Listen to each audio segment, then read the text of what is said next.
Abidjan, une référence internationale. Cette émission vous est présentée par la Sodemi, la porte d'entrée du secteur minier ivoirien. Bonsoir à tous et bienvenue dans NCI 360, le magazine de la rédaction de NCI. En sommaire, la contestation par Laurent Gbagbo de sa radiation de la liste électorale et l'augmentation du tarif de l'électricité. Le 7 juin dernier, une délégation du PPACI était chez le Premier ministre Patrick Achi pour discuter de la radiation de Laurent Gbagbo sur la liste électorale. Le PPACI envisage ici une solution politique à un problème qu'il considère comme étant en politique. Le 8 juin, soit le lendemain, Laurent Gbagbo a déposé un recours à la commission électorale indépendante pour obtenir sa réinscription sur les listes électorales avant les élections locales prévues le 2 septembre prochain. L'ancien président ivoirien conteste la radiation de la liste électorale, refute avec vigueur les accusations dans l'affaire dite du braquage de la BECEAO et lance un appel à la paix. Après la politique, nous parlerons de la vie sociale et économique en Côte d'Ivoire. Le gouvernement a annoncé une hausse de 10% des tarifs de l'électricité.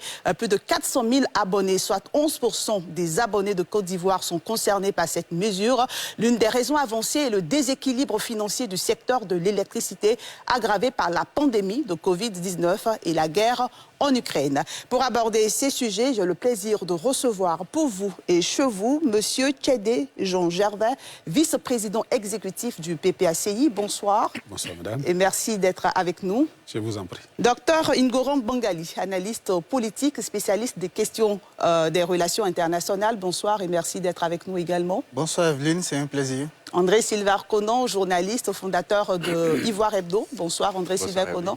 Et merci d'être là. Et Guillaume Bateau, journaliste également, directeur des rédactions de Notre Voix. Bonsoir. Bonsoir Evelyne. Et merci d'être là. C'est un plaisir. Et Monsieur Boniface Boyou, président de l'Association des électeurs de Côte d'Ivoire. Bonsoir Monsieur Boyou. Bonsoir Eve. Merci. Bonsoir, merci de nous recevoir ici. Merci d'être avec nous. Landry Cuyot, qui n'est plus à présenter comme les autres invités ce soir, analyste politique et enseignant formateur à l'ENA, juriste bien évidemment. Bonsoir Landry Cuyot. Bonsoir Evelyne. Et merci d'être avec nous. Alors avant d'ouvrir le débat de ce soir, je vous propose ce reportage de la rédaction de NCI. Abidjan Nord, Cocody, Engrais Star 8. Siège de l'antenne locale de la CEI, Commission électorale indépendante. À l'intérieur, l'ex-président Laurent Gbagbo, venu déposer sa requête portant réinscription sur la liste électorale. Le président du PPACI, Parti des peuples africains Côte d'Ivoire, y est reçu par le personnel de service, lequel reçoit et enregistre la réclamation. À terme, l'hôte de la commission locale est face à la presse. Occasion pour lui de faire des précisions. On ne juge pas un ancien président de la République n'importe comment et devant n'importe quelle juridiction. Je n'ai eu aucun document de ce procès, ni avant le procès, ni après le procès. Est-ce que c'est ça qu'on appelle un procès? Un procès, il faut que l'accusé soit là. Il faut qu'il se défende.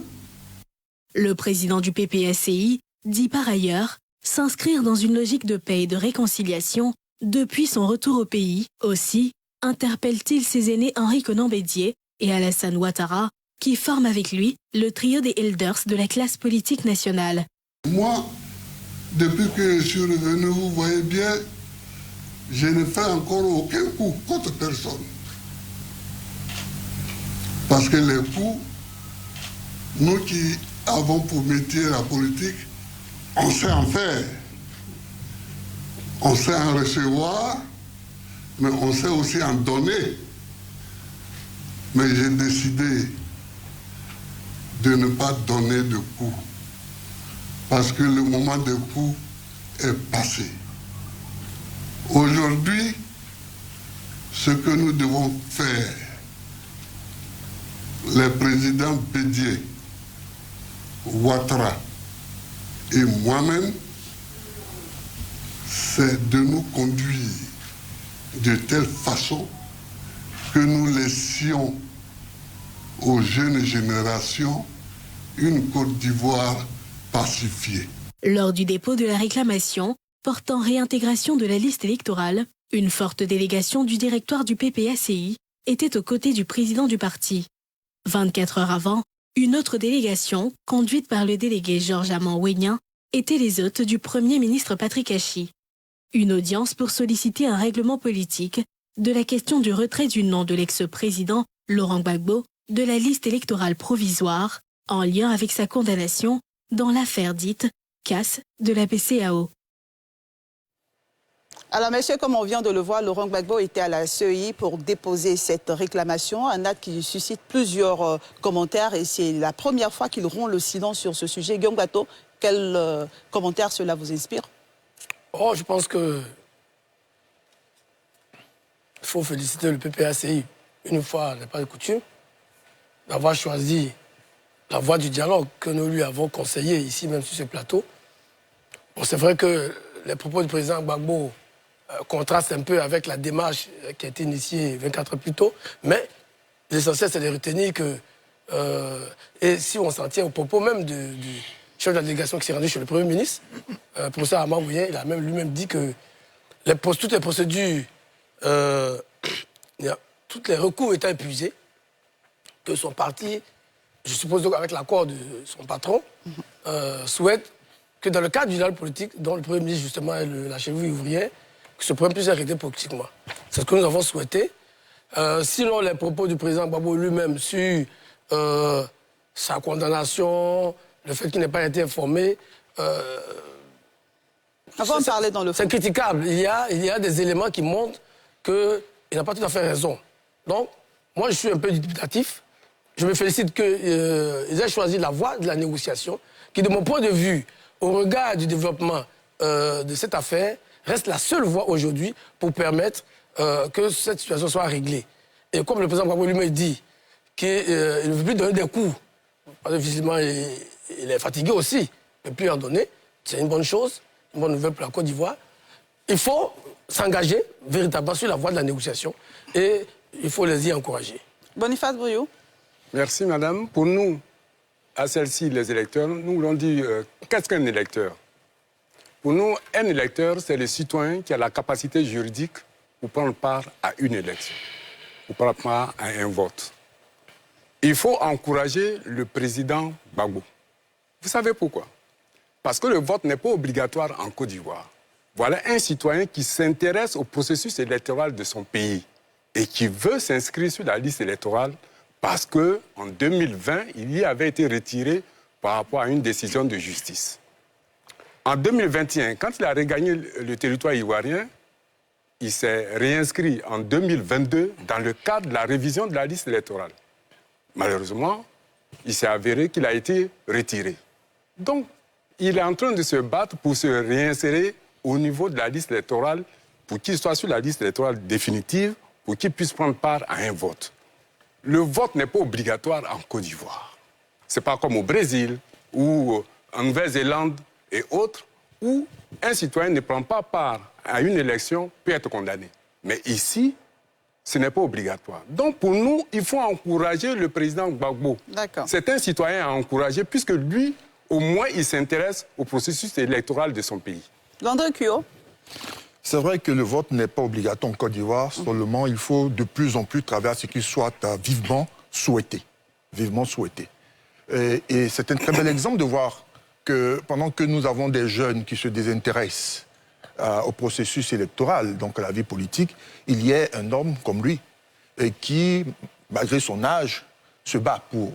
N'oubliez pas, c'est Laurent Gbagbo, c'est un homme politique, mais c'est un grand combattant, n'est-ce pas, des libertés publiques. C'est battu pour qu'on ait davantage de libertés publiques autorisées, manifestées et utilisées par les citoyens de Côte d'Ivoire. C'est aussi celui-là et ses camarades qui ont porté le combat pour qu'on ait un droit de vote à 18 ans. Donc ça serait tout à fait étrange d'avoir Laurent Gbagbo qui se désintéresse de sa capacité à pouvoir exercer son droit souverain. En tant que citoyen, c'est le droit le plus précieux. Autre chose à faire remarquer, c'est que cette prise de parole, certes, participe à l'expression de l'homme politique, à réclamer ce qui lui est, selon lui, retiré injustement, mais c'est aussi un élément très important parce qu'il courait des rumeurs sur son état de santé. Des rumeurs qui inquiétaient les uns et les autres. Moi, je me réjouis de voir Laurent Gbagbo en meilleure santé, même si, dans le fond, l'on voit ses principaux collaborateurs porter le cache-nez. Dans tous les cas de figure, c'est toujours très bon de le voir en capacité de pouvoir prendre la parole, de pouvoir s'exprimer et de surtout défendre sa cause. Certes, des propos peuvent avoir contrarié les uns et les autres, mais je tiens à rassurer Guillaume Bateau que la démarche du président Laurent Gbagbo n'est pas contraire à ce qui s'est passé 24 heures avant, c'est-à-dire que c'est le fait majeur qu'il faut retenir, la démarche officielle du PPACI de trouver un règlement politique sur le Premier ministre. Monsieur le Premier ministre. D'accord. Guillaume Bateau, vous n'avez pas la parole. Vous n'avez pas la parole. On va donner la parole à André Sylvain Conon pour ce premier tour de table. Alors, moi, je suis content qu'il y ait ce développement parce que c'est ma posture constante depuis le début. C'est un problème politique. Le procès lui-même, il était politique. Et le président Gbagbo, de mon point de vue, a eu l'un de ses meilleurs discours depuis son retour en Côte d'Ivoire. Parce que c'était précis, c'était concis, c'était structuré. À titre personnel, j'ai souvent critiqué certaines de ses sorties, mais ça, c'était bien anglais, comme on le dit en journalisme. Je retiens 2-3 choses. La première, c'est qu'il a dit quelque chose qui est très important, à savoir que ces 2 autres collègues, on va dire cela comme ça, devraient laisser à la Côte d'Ivoire un héritage de paix. C'est très important parce que, je l'ai souvent dit ici, il y a trop de crispation autour de nos 3 grands. Il y a même une sorte de dévotion, ce que Monseigneur Marcelin Kouadio a appelé donc les divinités politiques. Mais, vous voyez, on ne voit pas donc ces crispations autour, par exemple, de Patrick Hachi. Il n'y a pas ces animosités entre, par exemple, Patrick Hachi et Justin Katina Koné, entre, je ne sais pas, Adama Bictogo et Jean-Louis Billon. Il n'y a pas ces crispations, mais il y a des crispations entre ces 3 depuis près de 30 ans. Il est vraiment temps que les 2 autres personnalités écoutent ce message envoyé par le président Laurent Gbagbo qui dit on n'est plus dans le temps des coups.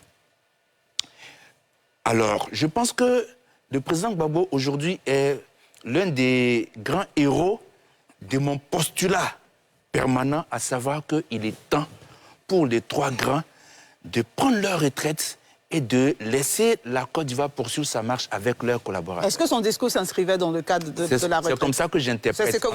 Ce que j'ai interprété comme dans sa déclaration sur, effectivement, il a dit aujourd'hui ce que nous devons faire, le président Bédié Ouattara et moi-même, c'est de nous conduire de telle façon que nous laissions aux jeunes générations une Côte d'Ivoire pacifiée. D'accord. Docteur Ngoran Bangali. Je pense que le président, pour rebondir sur la même thématique, le président Laurent Gbagbo, dans son discours, a identifié aujourd'hui les défis essentiels de cette génération d'hommes politiques qui sont plus vers la porte de sortie que la porte d'entrée. Parce qu'ils ont certainement 40 ans d'occupation de l'espace politique ivoirien. Et sur les 40 ans, ils ont déjà utilisé 33 ans à se battre. Il leur reste au moins à peine 7 ans. Donc ces 7 ans-là, il faut les utiliser à mettre en place un modèle de stabilité durable qu'on laisse aux générations et qu'on ait même pendant ces 7 ans le temps de tester ce modèle de stabilité avant de se retirer.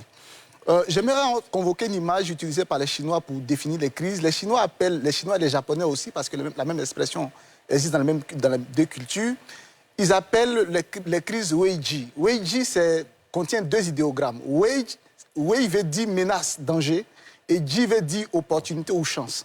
Et donc, selon la disposition, la crise se présente d'abord comme un danger, comme une menace, et puis Ji après qui est la chance, opportunité. Donc, il faut la transformer en opportunité. Je crois que cette crise concernant le retrait du nom du président Laurent Gbagbo de la liste électorale, c'est une crise qu'on peut transformer en opportunité pour que les 3 grands puissent proposer un modèle de stabilité qu'ils pourront laisser à la Côte d'Ivoire. Je crois que dans ce défi, ce n'est pas Laurent Gbagbo justement qui devait être le personnage principal qu'on devait voir. Le personnage principal, qui a une responsabilité engagée en termes de conduire les deux autres, actuellement c'est le président Bédié. Pourquoi le président Bédié? Parce que le président Bédié est celui qui n'est pas concerné par le conflit. Il est le doyen d'âge. Je pense que si on devait construire un scénario éventuel, c'était à lui, au lieu parce que sa dernière sortie a consisté à apporter son soutien à une partie du conflit, il devait plutôt se mettre au-dessus, appeler ces deux cadets, soit à Yamoussoukro, soit à l'hôtel du Golfe, je ne sais où, et s'asseoir ensemble pour trouver une solution. Il joue le rôle de médiateur. Alors, je pense que cette option est viable pour une raison, c'est que le président Ouattara ne va pas refuser de se déplacer parce que c'est lui qui a initié ce type de rencontre. Il l'a initié à 3 reprises. Lorsque le président Laurent Gbagbo est arrivé au pays, il les a reçus tous les deux au palais. Il y a eu ensuite la rencontre avec le président Bédié pour décrisper la situation post-électorale à l'hôtel du Golfe. Et ensuite, à l'ordre du remise du prix à Yamoussoukro.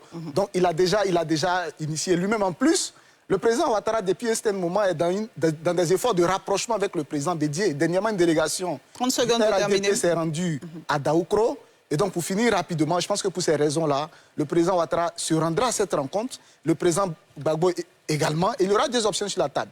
Soit tous les 3, ils décident d'aller pour une dernière fois aux élections de 2025. Dans ce cas, il faut réintégrer Laurent Gbagbo par une solution politique qu'on annonce à la sortie, à la conférence de presse, ou ils décident de se retirer tous les 3 dans ce cas. On ne réintègre pas le président Laurent Gbagbo, mais les 2 autres aussi n'y vont pas. Mais il faudra choisir entre l'une des options ou l'autre. Avis bien noté. Je vais me tourner vers le vice-président exécutif du PPACI pour justement parler de ses activités. C'est-à-dire le 7 juin, une délégation du PPACI rencontre le Premier ministre et parle de dialogue. Le 8 juin, Laurent Gbagbo dépose une réclamation. Est-ce qu'il n'y a pas une contradiction entre ces 2 actions? Non, pas du tout. Pas du tout. Il n'y a aucune contradiction. Je voudrais d'abord me réjouir de ce que tous les panélistes saluent l'initiative du président Gbagbo, sa démarche. Avant d'arriver à la rencontre avec le Premier ministre, je voudrais dire que le président Laurent Gbagbo, et il l'a dit dans son adresse à la sortie à la CEI, cette accusation de braquage de la BCEAO est une accusation, non seulement elle est infondée, elle est inopportune, mais elle est infamante, indigne, et personne ne peut supporter ça. Nous sommes dans ce pays et le terme de braquage n'a même pas été utilisé lorsque, pendant la crise, les agents de la BCEAO à l'intérieur de la Côte d'Ivoire ont été cassés et l'argent emporté. On a eu la pudeur de parler des casses de la BCEAO. C'est pour le président Laurent Gbagbo, président de la République, dont le monde entier reconnaît qu'il a une relation très saine avec l'argent, qu'on va employer le terme braquage. C'était inacceptable. Il fallait qu'il le dise pour la face du monde, pour que ça ne s'insère pas dans l'esprit des Ivoiriens que le mot braquage est lié au nom du président Laurent Gbagbo. Il fallait dire ça. Donc la question de sa réclamation, c'est certes la réclamation, mais c'est surtout pour dire à la CEI, mais surtout à la Côte d'Ivoire et à ceux qui veulent lui coller cette étiquette, qui n'est pas un braqueur, qui n'a jamais été, qui ne le sera jamais, et qu'on a autre chose à faire en Côte d'Ivoire que de chercher des poux dans les cheveux, surtout d'un cheveu. Alors, je veux dire que le président Gbagbo a fait cette démarche pour qu'on soit toujours dans la droite ligne de ce qui est convenu de faire. Ce que la loi nous recommande, ce que la démocratie nous recommande, c'est ça qu'il a fait. D'accord. Et lorsque la délégation est allée voir le Premier ministre, c'est pour 2 raisons. Il faut le savoir. Moi, j'ai participé au dialogue politique depuis la première phase jusqu'à maintenant. Je suis toujours dans toutes les discussions.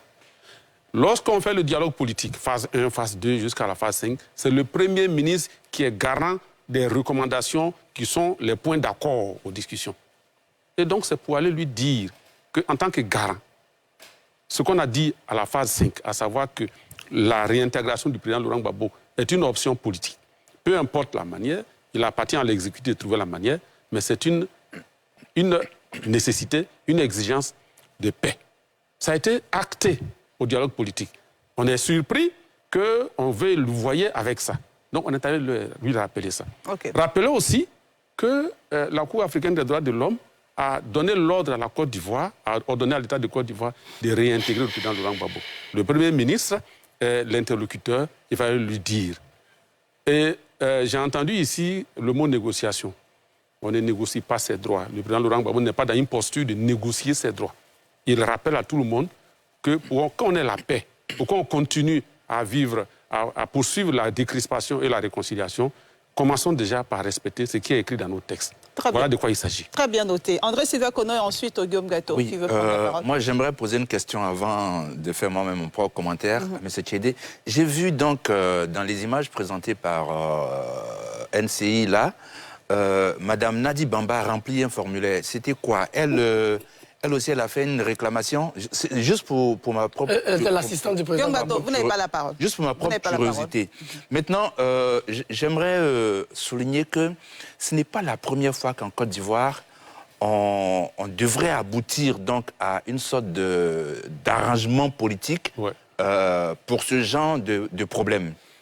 Alors, le président Alassane Ouattara, alors opposant, avait été, on va dire, radié un peu aussi de la liste électorale, vu qu'en décembre 2000, après que la Commission électorale nationale indépendante, CENI, dirigée alors par M. Honoré Gueye, a accepté sa candidature, la Cour suprême a invalidé celle-ci. La suite, on la connaît. Je veux dire, septembre 2000, avant l'élection présidentielle. Décembre 2000, c'était bien en décembre 2000. Parce que l'élection présidentielle, c'était en octobre 2000, et ensuite il y a eu les législatives de décembre 2000. Donc, par la suite, on a connu la rébellion de 2002. Et bien sûr, les motifs ont beaucoup évolué au gré des intérêts immédiats de ces initiateurs. Mais l'un des motifs justement avancés par les tenants de la rébellion d'alors de Guillaume Soro, c'était le droit pour le président Alassane Ouattara d'être candidat, d'être éligible. Et il y a eu donc cet arrangement qui a été fait à Pretoria. Le président Laurent Gbagbo, de sa plume, alors que lui aussi avait dit à son temps que c'était un problème juridique, que c'était dans tous les cas réglé, raison pour laquelle j'ai dit toujours aux gens, restons dans les principes et les valeurs. Et donc, il n'empêche le président Laurent Gbagbo à accepter donc que le président Alassane Ouattara, sinon alors l'opposant Alassane Ouattara, soit éligible à l'issue de l'accord de Pretoria. C'était un accord politique. Cela est encore possible. Mais j'aimerais insister sur le fait que on n'a pas besoin de tout cela. Je pense que on ne devrait même plus être aujourd'hui au niveau de faire des coups, de mettre des pressions, de créer des tensions pour juste une affaire d'inscription sur une liste électorale. Vraiment, on ne devrait pas. D'autant que on l'a bien vu très clairement que le problème, il est politique. Donc, réglons ce problème politique rapidement et puis concentrons-nous sur le développement de la Côte d'Ivoire. On vous a bien compris, André Sylvain Kono. Guillaume Gato. Oui, c'est vrai que M. Tchédé dit qu'il n'y a pas de contradiction entre la démarche, j'allais dire, politique, la demande d'un règlement politique et les revendications du président Gbagbo. Parce qu'on ne peut pas faire deux choses à la fois, ou une chose et son contraire. Mon ami Bangali a parlé des Japonais, qui dit, il a parlé de Ouiji. Moi, chez moi, au Goussé, on dit Wa Nebo, Wa Meyeke. Ça veut dire quoi? Vous ne pouvez pas envoyer quelqu'un pour une mission et envoyer quelqu'un d'autre pour la même mission. Le président, où on est d'accord que ce n'est plus un problème de droit.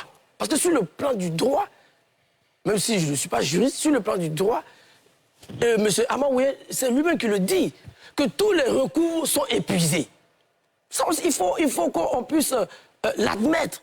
Donc, on ne peut pas faire les deux choses à la fois. Parce que c'est sur le strict point du droit, le président Gbagbo a dit qu'on ne juge pas un chef d'État n'importe comment et devant n'importe qui. Il a raison dans le fond.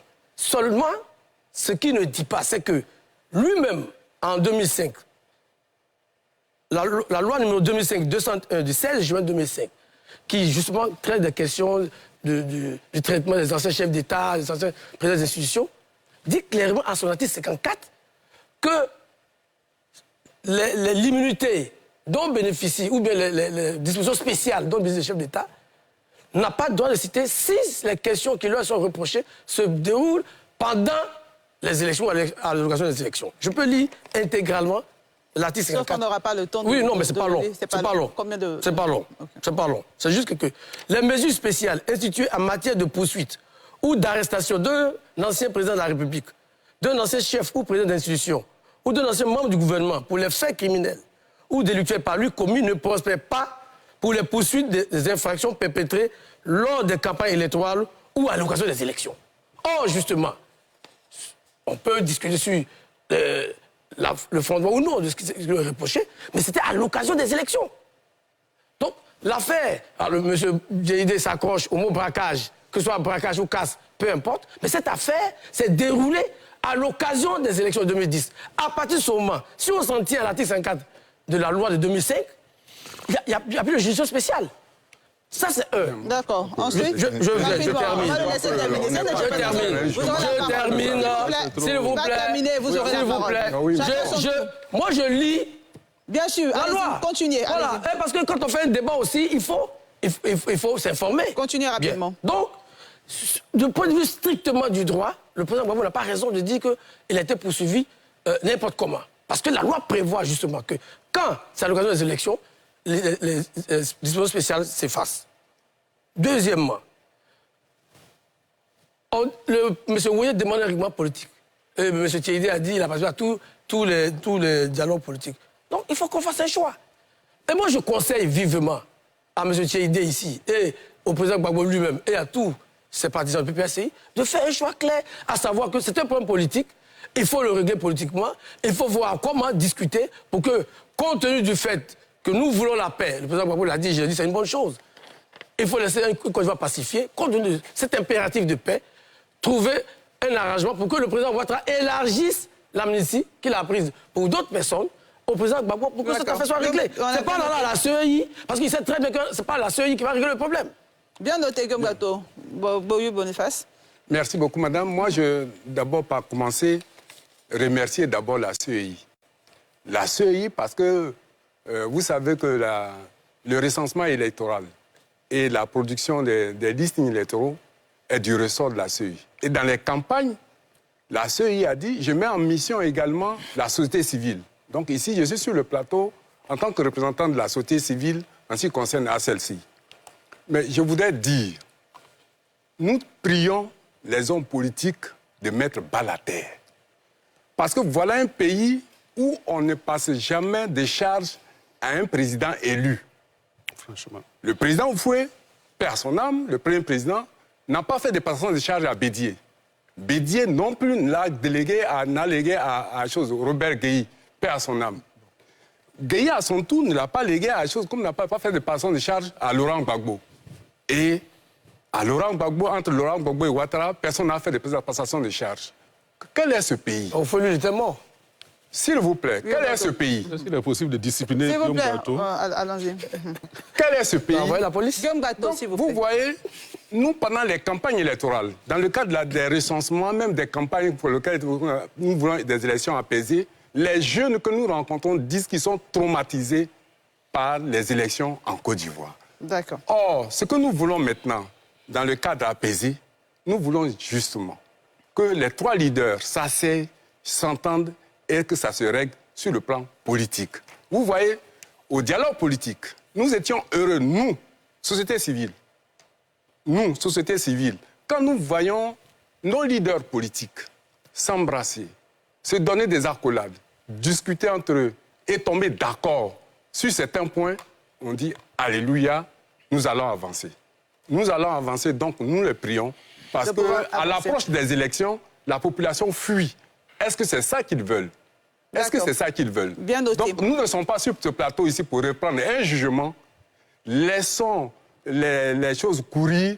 Il est en train de s'inscrire sur la liste électorale et le reste, ils vont apprécier. D'accord, bien noté. On va certainement prendre des téléspectateurs au téléphone, le temps pour Landry Cuyot de réagir à tout ce qui a été dit sur ce plateau.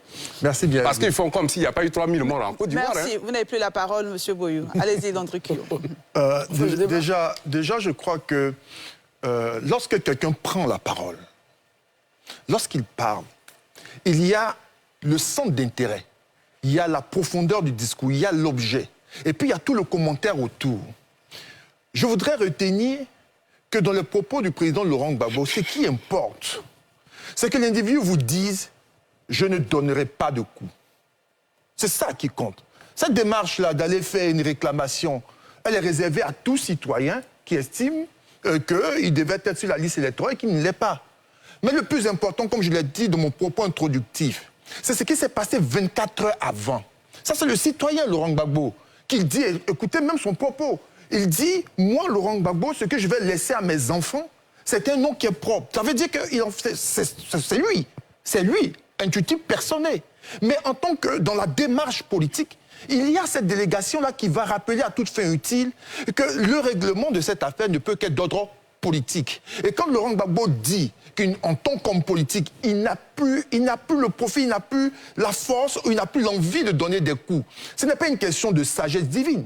Encore moins rétropédale, c'est de la lucidité, comme disait Houphouët-Boigny. La politique, c'est la saine appréciation.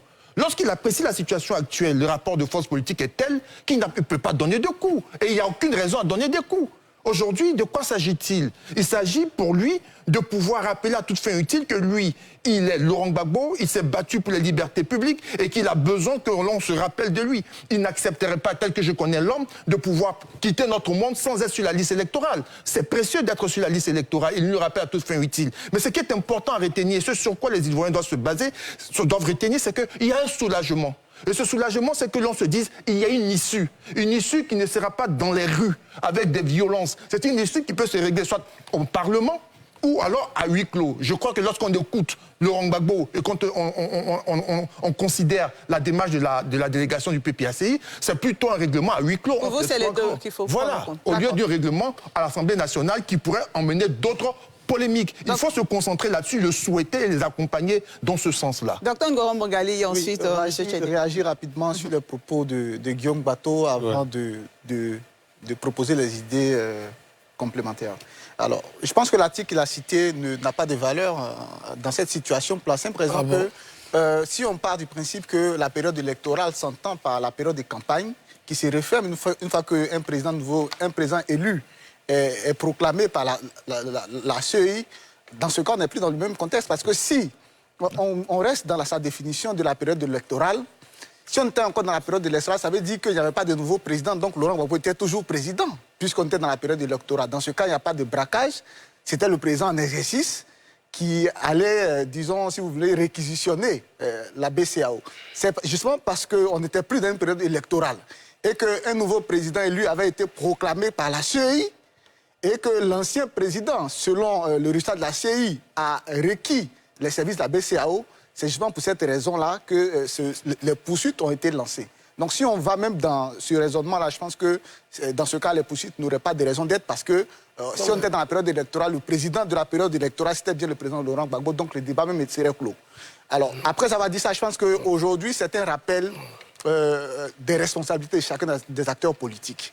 Autant qu'ils sont, chacun a un rôle à jouer. On a clairement déjà dans l'intervention précédente évoqué le fait que le président Bédié devrait être celui qui, au-delà de ce qui s'est fait à la primature, rassembler ces deux cadets pour trancher la situation, pour arbitrer la situation.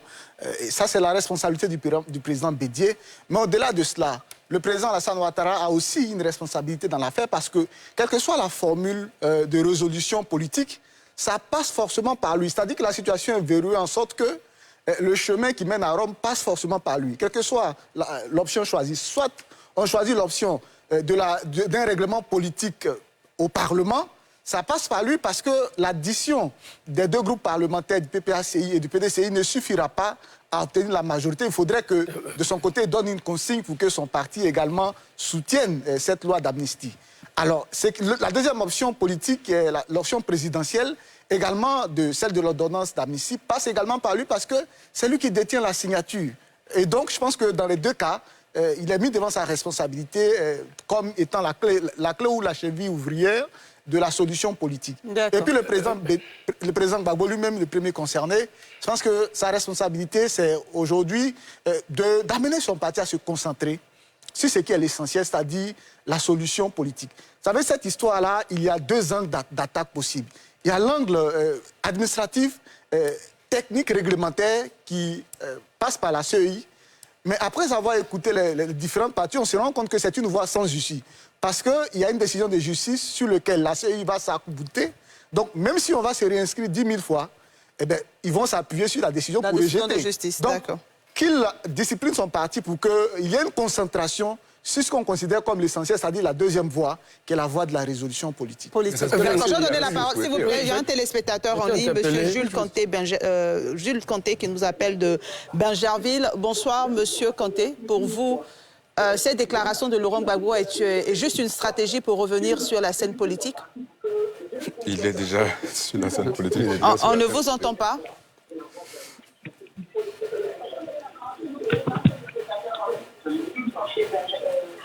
Monsieur Conté, si vous m'entendez, coupez votre poste récepteur pour qu'on puisse vous recevoir. Bonsoir madame, je suis... Allez-y. On vous écoute. Oui, allô, bonjour madame, je suis monsieur Gourou Gilles Quentin. Quentin, d'accord. Je suis monsieur Gourou Gilles Quentin. On vous écoute.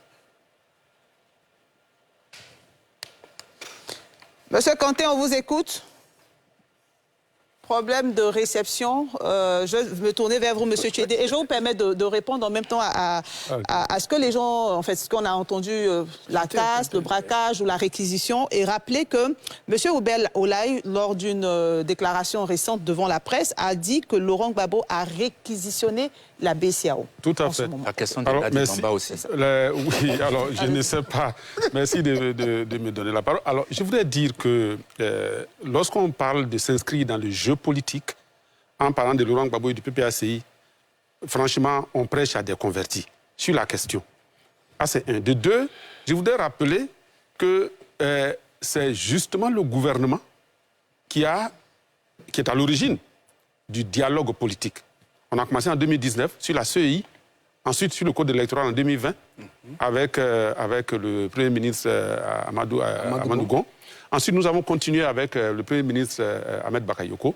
Et la cinquième phase, pour ce qui est, après les élections législatives, on a continué avec le Premier ministre Patrick Hachi. Donc c'est le gouvernement qui initie le dialogue politique. Si nous, PPACI, nous n'étions pas dans un état d'esprit de régler les problèmes de la Côte d'Ivoire par la politique, on ne serait pas allé à ce dialogue. Je vous rappelle qu'en 2011, lorsque le président Laurent Gbagbo, le 11 avril 2011, a été renversé, sa première parole à l'hôtel du Golfe, c'était de dire « La crise dans son aspect militaire est finie, nous sommes dans l'aspect civil ». Depuis toujours, nous nous inscrivons dans la négociation pour régler les problèmes qui se posent à notre pays.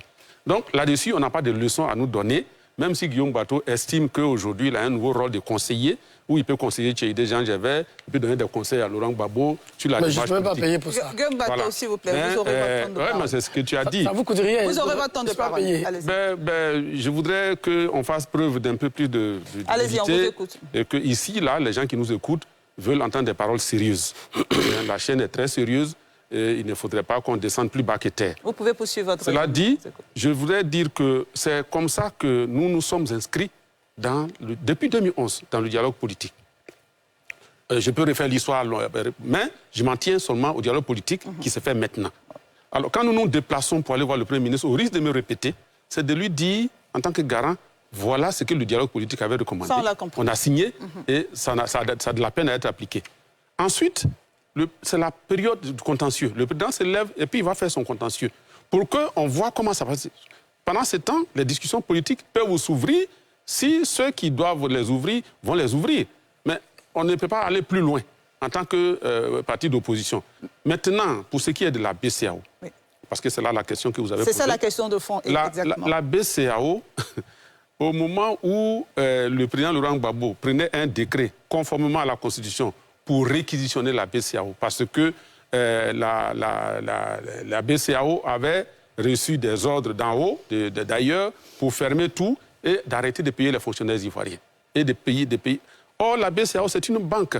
Madame Debar, une banque est un endroit où nous avons déposé notre argent. La Banque des États d'Afrique de l'Ouest. La Côte d'Ivoire a son argent là-bas.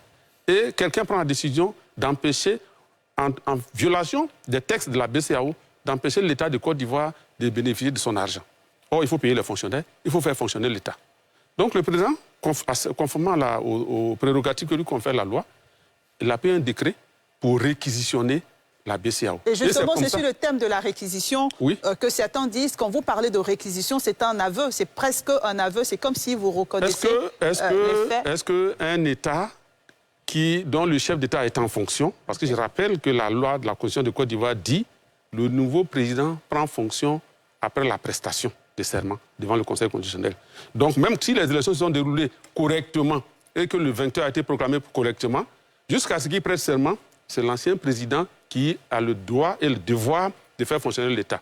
Et de ce point de vue, comme on était en crise et qu'il y avait un blocage, le président Laurent Gbagbo prend un décret pour que les fonctionnaires de Côte d'Ivoire, les juges qui l'ont condamné, le président Ouattara lui-même perçoivent leur argent par sa signature. Et c'est ce qui a été fait. Donc la réquisition est légale, elle est prévue par la loi. C'est prévu par la loi. Ça n'a rien à voir avec un braquage, c'est prendre les dispositions pour que l'État puisse fonctionner. Maintenant, André Sylvain Kona me demandait par rapport à Mme Nadi Bamba. Bon, j'avoue que je n'étais pas à la cérémonie, mais il s'agit à la CEI de remplir des formulaires. On peut aider quelqu'un à remplir des formulaires. Ça, c'est tout à fait possible. D'accord, nous avons monsieur, vous aurez la parole, Guillaume Gaton, ne vous en faites pas. Nous avons monsieur Jules Quentin qui est de retour. Bonsoir, monsieur Jules Quentin, on vous écoute pour votre réaction. Bonsoir, madame. Donc, je disais que le président Laurent Gbagbo est véritablement en train de dérouler une stratégie, comme on le reconnaît, en tant que bon stratège politique. Je vais m'expliquer. Le président Laurent Gbagbo, il a dit à plusieurs reprises, il ne se retirera que de la scène politique au moment où Dieu le rappellera. Il a été clair. Donc le président Laurent Gbagbo entend rester sur la scène politique. Et en tant que bon stratège, il sait qu'il y a une condamnation qui le prive de ses droits civiques et qu'il était condamné à 20 ans de prison et tout. Et que normalement, si les conditions restaient telles quelles, il ne pourrait plus être candidat à l'élection présidentielle de 2025. Le président Laurent Gbagbo, en bon stratège, le premier élément qu'il pose, après avoir créé son parti politique en octobre et tout, il va à la CEI pour sa réinscription sur la liste électorale. Entre 2022 et 2025, l'objectif du président Laurent Gbagbo, en tant que bon stratège, je le précise, c'est de remettre la question de sa réinscription sur la liste électorale. Donc, il souhaite être réhabilité dans ses droits civiques. Et donc, il remet la question au bout du jour entre 2022 et 2025. Donc, la question, comme c'est le cas aujourd'hui, est au centre de tous les débats. Très bon stratège. Deuxièmement, en tant que bon politicien, bon stratège, il sait bien entendu que, de façon normale, la commission électorale indépendante ne va pas accéder à sa demande. Et donc, après, le deuxième point de sa stratégie, c'est de montrer les failles qui existent dans le dispositif électoral ivoirien à travers les personnes qui sont inscrites de façon irrégulière sur la liste électorale. Ça, c'est la deuxième stratégie. Et j'ai entendu dire, Guillaume Bateau, qu'il y avait contradiction dans la démarche du PPAC qui a été initiée la veille de la réclamation du président Laurent Gbagbo. Il faut comprendre, Guillaume Bateau, je pense qu'il est mieux placé pour le savoir, que le président Laurent Gbagbo, comme je l'ai dit en tant que bon stratège, il veut utiliser toutes les options qui s'offrent à lui. Donc la voie politique, elle n'est pas exclue, mais en tant que bon politicien, il faut également qu'il s'inscrive dans la démarche régulière. Et donc, il va à la CEI dans le délai imparti pour les réclamations pour faire sa réclamation. Et le président Laurent Gbagbo, dans son discours, dit des choses très importantes. Mais il y a un élément qui va émouvoir la population ivoirienne. Moi, je suis né dans les années 90, mais pour ceux qui sont nés avant moi, il y a une conception qui s'est propagée dans l'entendement populaire ivoirien, qui est celle-là que le président Laurent Gbagbo est un homme intègre. Et ça, c'est tout, qu'on le veuille ou non, le président Laurent Gbagbo s'est toujours positionné comme étant un homme intègre. Et donc le président Laurent Gbagbo dit, en réalité, moi, mon objectif, ce n'est pas vraiment d'être candidat ou pas. Je dis qu'en tant que Laurent Gbagbo, je ne peux pas admettre que moi, que les Ivoiriens me reconnaissent comme un personnage intègre, je ne peux pas admettre qu'aujourd'hui, on me colle un procès et des accusations de braqueurs ou de casseurs de la BCEAO. Et ça passe véritablement de façon bien. Parce que dans l'entendement de la population ivoirienne, Laurent Gbagbo est une personne intègre et donc il va jouer sur ce point. Et sa stratégie va continuer. Parce qu'il y a, j'ai entendu dire, quand je suivais l'actualité, le professeur Hubert Mlaïk a dit que parallèlement à toutes les démarches qui seront initiées, le PPAC ira rencontrer les chefs religieux, les chancelleries. Donc ça fait partie de la stratégie du président Laurent Gbagbo. Je pense que c'est un très bon stratège. Merci, M. Kantar. L'objectif que le président Laurent Gbagbo veut atteindre dépendra du rapport de force sur le terrain. Et je suis très d'accord avec Sylvain André Conan quand il dit que le président Alassane Ouattara s'était retrouvé à un moment donné dans cette posture. Et c'est le rapport de force avec la volonté du président Laurent Gbagbo. Ces deux éléments mis ensemble ont permis au président Alassane Ouattara d'être avis bien noté. candidat. Merci, M. Kantar. Merci pour votre appel. Diombato, vous avez donc la parole. Je voulais dire à M. Tchéidé que pour le moment, je suis courtois sur ce plateau. Et je n'en ai pas dérogé à cette règle par éducation. Donc, je ne veux pas qu'il m'amène à une autre posture. Voilà. Deux choses. Premièrement, mon ami Bangali, en voulant réagir à ce que j'ai dit, a dit des choses peut-être qui peuvent semer la confusion. Je maintiens que le décret de réquisition que le président Laurent Gbagbo a pris pour réquérir donc la BCEAO, qui date du 25 janvier 2011, mais justement, nous sommes dans une situation de crise post-électorale. Parce qu'il a dit, il y avait l'ancien président, non, il y avait une crise post-électorale. Le président Ouattara et ceux qui le soutenaient à l'époque estimaient que c'était lui le vainqueur de l'élection présidentielle et qu'à partir de ce moment, le président Laurent Gbagbo n'était plus le président de la République. Voilà. Donc, il y avait la situation de crise électorale s'est poursuivie jusqu'à l'arrestation du président Laurent Gbagbo le 11 avril 2011. Donc, pendant cette période, au regard donc de la loi, on peut la considérer comme... Parce que la loi dit au cours des élections ou à l'occasion des élections. Non, on n'était plus dans les élections. Mais on était dans les élections puisqu'il y avait deux personnes qui revendiquaient le poste de président de la République. Mais c'est la preuve que je viens. On va le laisser terminer. Quand tu as expliqué, je n'étais pas d'accord, mais je t'ai laissé. Allez-y, Diombato, allez-y. Donc, on ne peut pas dire que ce n'était pas à l'occasion des élections. Deuxièmement, M. Tchéidé dit oui, le président Gbagbo a requis la BCEAO, c'est vrai, il a pris un décret. Mais justement, le pouvoir qui est venu après, lui conteste justement cette qualité de président de la République au moment des faits. C'est pour ça qu'il estime que la réquisition est illégale. Okay. Voilà. Donc, il ne faut pas faire la fine bouche. La réalité, c'est qu'en janvier 2011, le président Alassane Ouattara et tous ceux qui le soutenaient estimaient que le président Laurent Gbagbo n'avait pas qualité pour représenter l'État de Côte d'Ivoire. Et il a dit, les décisions qui viennent d'en haut, justement, les instances de la BCEAO avaient reconnu le président Ouattara. C'est ça, ce sont les faits.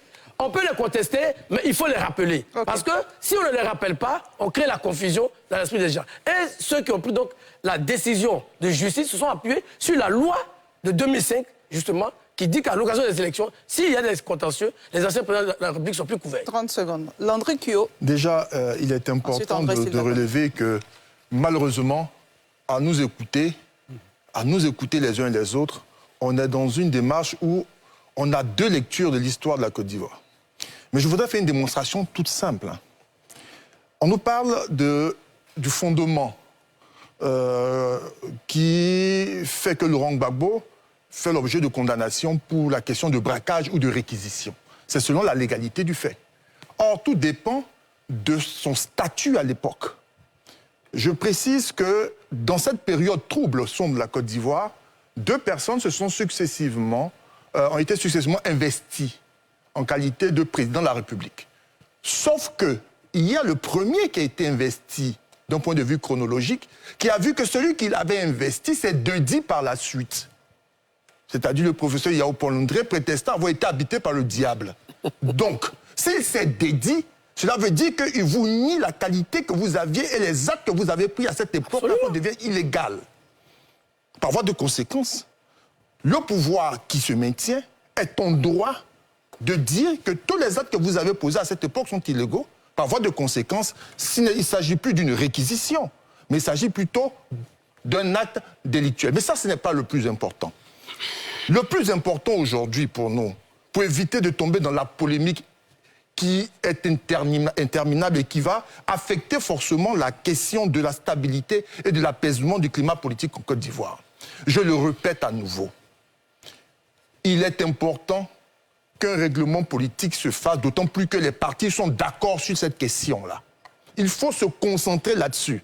Et il faut surtout veiller à ce que ce règlement-là soit accompagné par toutes les parties, de sorte à ce que les Ivoiriens puissent sereinement aller aux élections locales à l'effet de pouvoir élire de nouveaux membres des différentes instances délibérantes au niveau des communes et des régionales. C'est de cela qu'il est question. Et nous espérons, et je vais terminer avec ça, nous espérons que les 2 millions de cas relevés par le PPACI concernant les irrégularités sur la liste électorale fassent l'objet chacun de réclamations dûment formulées à l'effet d'être traités et qu'on soit en capacité tout sereinement de pouvoir aborder ces élections-là. Parce qu'il y a une menace beaucoup plus grande. Ce n'est pas le cas de Laurent Gbagbo, on ne va pas se cristalliser sur un citoyen, même quand bien même ce serait Laurent Gbagbo. Il s'agit de la liste électorale.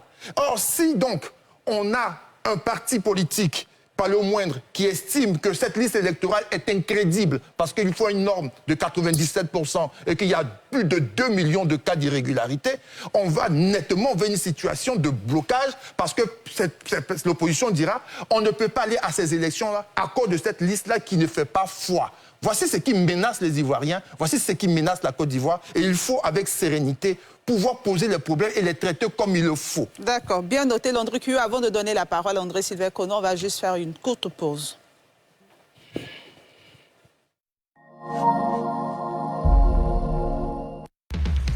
Le port d'Abidjan est le poumon de l'économie ivoirienne. Depuis 2012, il est en travaux pour agrandir le canal de Vridi, moderniser le terminal à pêche, construire un terminal roulier, un second terminal à conteneurs, un terminal céréalier et réaliser 40 hectares supplémentaires de terrains industriels. Conforme aux standards internationaux, il est certifié aux normes qualité ISO 9001, environnemental ISO 14001 et de sûreté SPS. Le port d'Abidjan est le leader de l'Afrique de l'Ouest. Port autonome d'Abidjan, une référence internationale.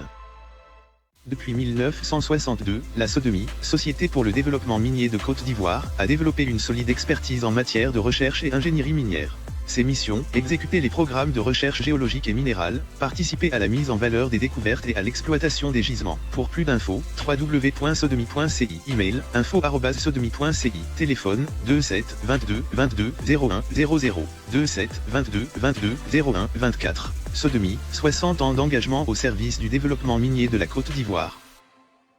Waouh! Canal+ fait son festival.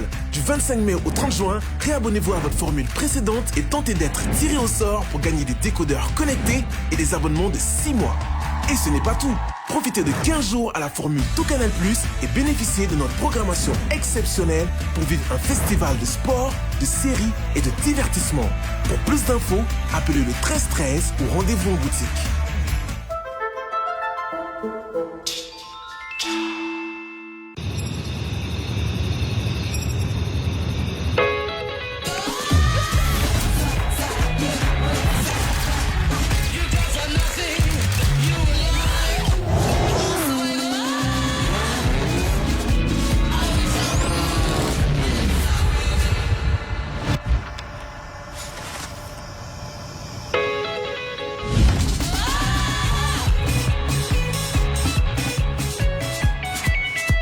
Elle me plaît. Qui ça?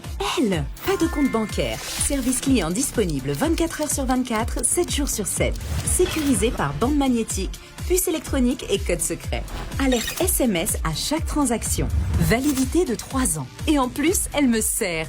Création en temps réel. Transfert gratuit de carte à carte. Acheter et vendre sur Internet dans les commerces. Jusqu'à 25% chez les partenaires. La carte Visa prépayée Abidjan.net pour te plaire et te servir. Rejoins la communauté. Sous l'égide du ministère de la Communication et de l'Économie numérique, la Société ivoirienne de télédiffusion rappelle à la population d'exiger des kits TNT Côte d'Ivoire aux normes MP4, AVC, H264 et DVB-T2. Attention, achetez le vrai kit TNT Côte d'Ivoire. La TNT, c'est maintenant. Avec nous, partout en Afrique, vous cherchez, vous trouvez fournisseurs, sociétés, devis, talents, contacts. Go Africa Online, le portail qui vous connecte au meilleur réseau professionnel africain. Plus de 400 000 références. GoAfricaOnline.com. Connectez-vous.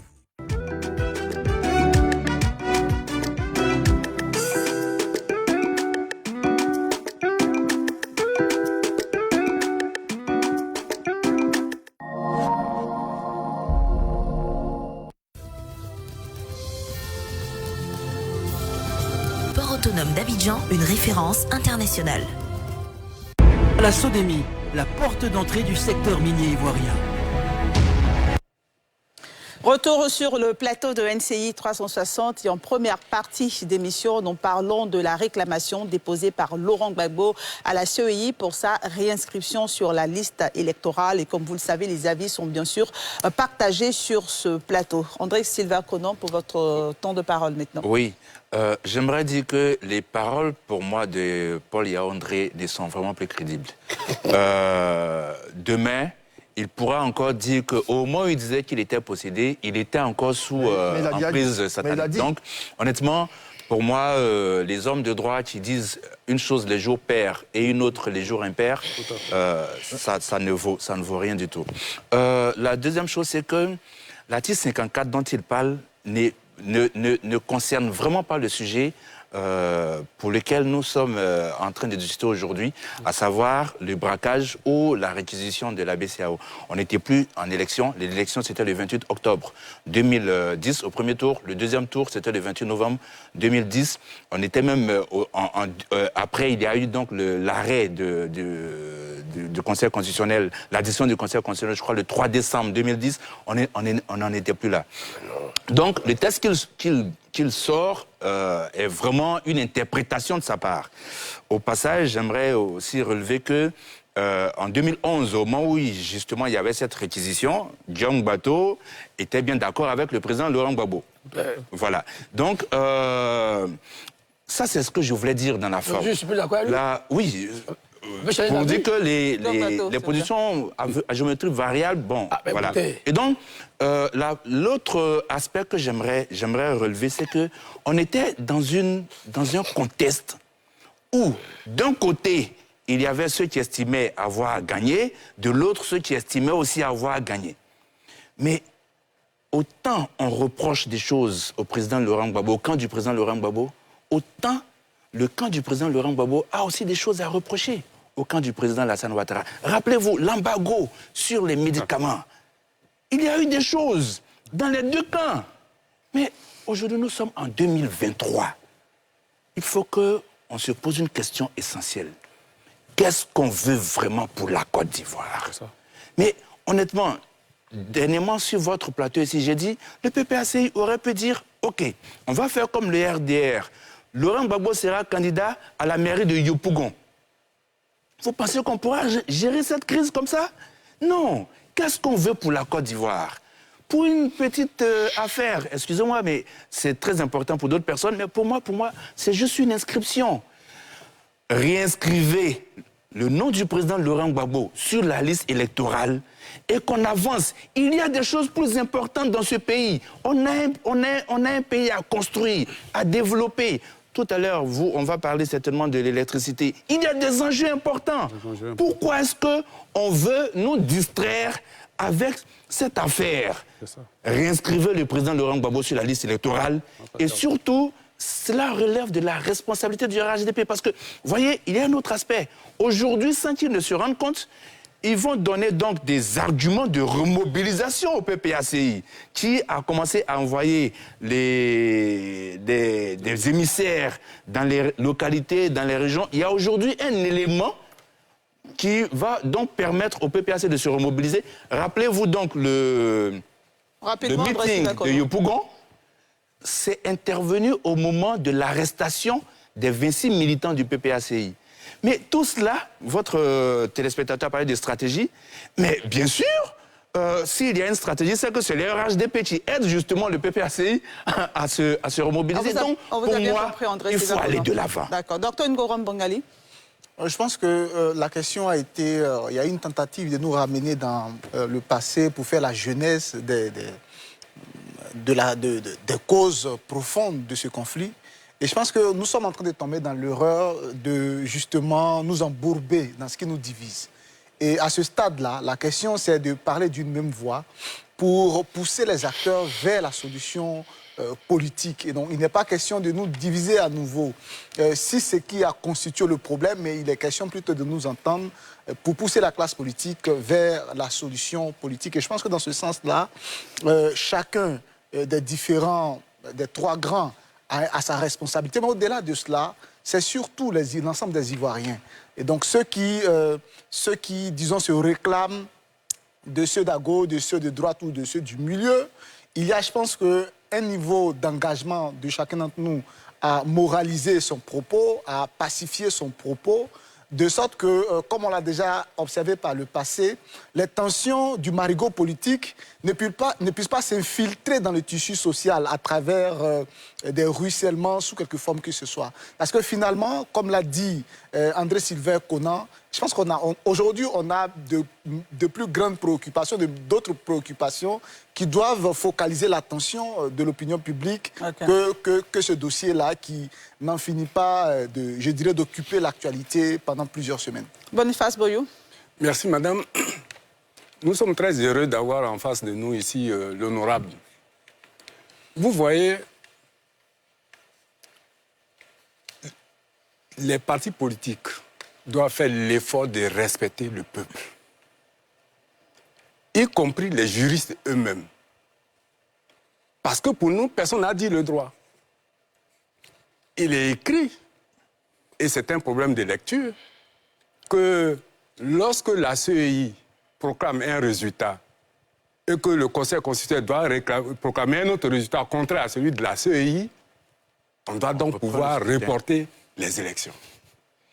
Ça n'a pas été le cas. Et c'est Yaoundé qui vient pour dire qu'ils étaient animés par le diable, mais c'est déjà même qui doivent faire la prison. Ouais. Oui. Nous ne sommes pas d'accord, nous n'apprécions pas. La vie humaine est très sacrée. Personne ne doit jouer avec la vie. Et les politiciens devaient faire en sorte...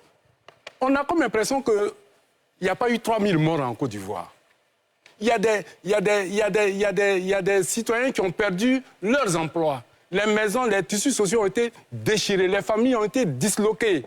Il y a eu des charniers partout. Aujourd'hui, le président de la CEI dit quoi? Moi, la CEI, ce n'est pas moi qui fait les qu'on appelle ça, qui prend les décisions de justice.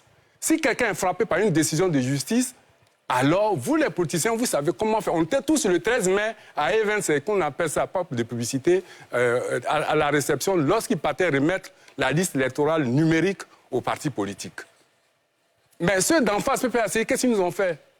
Alors que dans la salle, il n'était pas seulement les partis politiques, il y avait aussi la société civile. Ils se sont permis de sortir de la salle sans tenir compte même de la présence de la société civile. Nous ne luttons pas pour le pouvoir. Okay. Nous sommes des éveilleurs de conscience de la population. Donc, de grâce, le président de la CEI a conseillé retourner au dialogue politique entre vous les politiciens. S'il y a une décision politique qui vient, nous réintégrons le monsieur. D'accord. Et je conclue pour dire... Rapidement. Nous demandons aux partis politiques, au gouvernement ivoirien, qui prend l'initiative des dialogues politiques. Ça a été marqué dans le dialogue politique 5, la résolution du dialogue politique 5, de grâce, qu'on réintègre, monsieur, qu'on ait la paix. Nous voulons la paix et nous voulons vivre en paix. Avis bien noté, monsieur Tchédé Jean Gervais. Merci. Vous avez la parole. Tout en rappelant que le temps est parti pour ce thème, arrive à son terme. Je voudrais dire que le PPACI, personne en Côte d'Ivoire ne peut nous reprocher d'être démocrate. Que chacun fasse son travail déjà. Que chacun fasse son travail. Et ensuite, lorsque on n'a pas toutes les informations sur un dossier, avant de porter un jugement sur un parti politique, il faut demander. Sur la question de la liste électorale et de la radiation du président, il y a un processus qui s'est passé. Je ne vais pas revenir là-dessus. Lorsque la justice l'a débouté, en Côte d'Ivoire, concernant les élections, lorsque tu vas en justice et que tu perds, il n'y a plus de recours. Mais la Côte d'Ivoire a adhéré à la Cour africaine des droits de l'homme. Et là-bas, on dit, lorsque tu n'as plus de recours dans ton pays, tu viens à la Cour africaine. Et c'est ce que nous avons fait. Et cette Cour a pris une décision pour dire qu'il faut réintégrer le président Laurent Gbagbo. La CEI dit, bon, c'est vrai, cette Cour, elle est au-dessus de la Constitution, donc je comprends, mais ce n'est pas moi qui dois faire, il faut qu'on me donne l'ordre de le faire. Bon, vous voyez, le président de la CEI l'a dit. Il l'a dit. Si, il l'a dit lors d'une émission. S'il vous plaît, monsieur, s'il vous plaît. Il faut que l'État prenne des dispositions pour que je puisse faire ce qu'il faut. s'il vous plaît. Bon, on attend que l'État de Côte d'Ivoire c'est obtempère par rapport à ce que la Cour africaine des droits de l'homme a dit. Mais je voudrais rappeler que ce que nous disons ici, c'est qu'il faut que la Côte d'Ivoire aille progressivement à la décrispation. Et ça a été la chute du discours du président Laurent Gbagbo à la sortie. Il dit, c'est vrai que chacun va à son pas, mais moi, j'attends que mes deux frères-là me rejoignent dans la posture qui consiste à faire en sorte, dans nos actes et dans nos paroles, à faire en sorte que nous léguions aux générations d'aujourd'hui et aux générations futures une Côte d'Ivoire apaisée. Alors, lorsque le président Laurent Gbagbo est dans cette posture-là, qu'est-ce qu'on peut lui reprocher de plus? Et qu'il dit, je suis venu ici pour que vous réinscriviez mon nom parce que ne pas le faire signifie que vous me collez l'étiquette de braqueur. Je ne veux pas de ça. Toute ma vie, je me suis battu pour qu'il n'y ait pas de salissure, il n'y ait pas de souillure, d'infamie dans mon nom. Et c'est ce qu'il a fait. Alors aujourd'hui, nous sommes ici, nous sommes en train de faire en sorte que doucement, progressivement, on se parle en Côte d'Ivoire et que les problèmes qui peuvent être réglés puissent l'être. Tout à l'heure, en off, je disais que moi, je me réjouis aujourd'hui qu'il y ait une société civile qui vient de plus en plus forte, qu'il y ait des observateurs qui tirent sur les sons d'alarme lorsque les politiciens ne vont pas dans le bon sens. S'il vous plaît, faisons en sorte que le nom du président Laurent Gbagbo soit réinscrit sur la liste électorale et que les débats politiques puissent se faire. Tout à l'heure, quelqu'un disait qu'on a autre chose à faire en Côte d'Ivoire. Et je crois, on en parlera certainement tout à l'heure lorsqu'on parlera de la CIU, de l'électricité. Je crois que tout cet entamar-là, c'est un épouvantail pour nous distraire parce qu'il y a d'autres problèmes plus gros que les Ivoiriens vont affronter très bientôt. C'est pour ça qu'on fait tous ces brassages d'air. Merci, messieurs, pour cet avis. Le temps imparti à ce thème arrive à son thème. Quelques informations. 10 secondes, hein, Guillaume Gato. 10 secondes, ça va être très court. D'accord. Sur la question, pour répondre aussi un peu au président Gbagbo, qui a dit qu'il n'a pas été informé de la... Là, il reprend le débat. On ne va pas refaire le débat. On est dans un débat démocratique. On ne va pas refaire le débat. On va parler tout le temps. Je dis juste quelques informations. On ne va pas refaire le débat. Premièrement, je vous ai dit que la procédure a été ouverte en juin 2011. Et l'information judiciaire a duré jusqu'en 2018. Et qu'au cours de cette étape, les avocats du président Gbagbo étaient les personnes suivantes, et je vais les citer rapidement, et j'en ai terminé. Maître Martin Blé, Maître Beaubré Félix, Maître Jean-Serge Bouillon, le cabinet d'avocats Daco et Gueux, et Maître Barois Agapé Assonam. D'accord. Ces personnalités ont assisté le président Gbagbo tout au long des procédures. Bien noté. Dernier commentaire pour terminer cette affaire. Mes amis disent que l'affaire, la loi que j'évoque ne concerne pas le dossier de la question. Mais je suis désolé. Quand on dit à l'occasion des élections, on est bien d'accord que la crise électorale a duré pour avril. On a bien compris. Voilà, on était dans les élections. On a bien compris. Tu es déjà j'avais rapidement réagi à ce qu'il a dit. Rapidement. S'il vous plaît, monsieur Beau, vous n'avez pas la parole. Oui, ils sont vivants. Les avocats qu'il a cités, oui, je n'ai pas dit qu'ils sont morts. Ils sont vivants.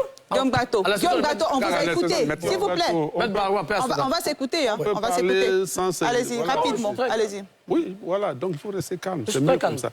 Les avocats qu'il a cités étaient les avocats de Condé Katina. Le président Laurent Gbagbo n'a pas commis ces avocats-là. Il faut le savoir aussi. Il y a maintenant aussi qui était l'avocat du président Gbagbo. J'ai dit, ils ont plaidé pour le président Gbagbo. Je suis désolé. Oui, je le maintiens. Mais on va s'écouter, non? On va s'écouter sur le plateau. D'accord. Allez-y, réagissez rapidement. Pour commettre un avocat, on doit produire le document qui le commet. Est-ce que Guillaume Bateau est en mesure, ici, sur le plateau... Mais Maître Agathe Barois, il est de réputation. D'accord. On ne va pas refaire le débat. Merci, s'il vous plaît. On ne va pas refaire le débat. Beaucoup de documents. Oui, j'ai beaucoup de documents. Je peux vous en donner. D'accord, on vous a tous compris. Je peux vous en donner. On ne va pas refaire le débat.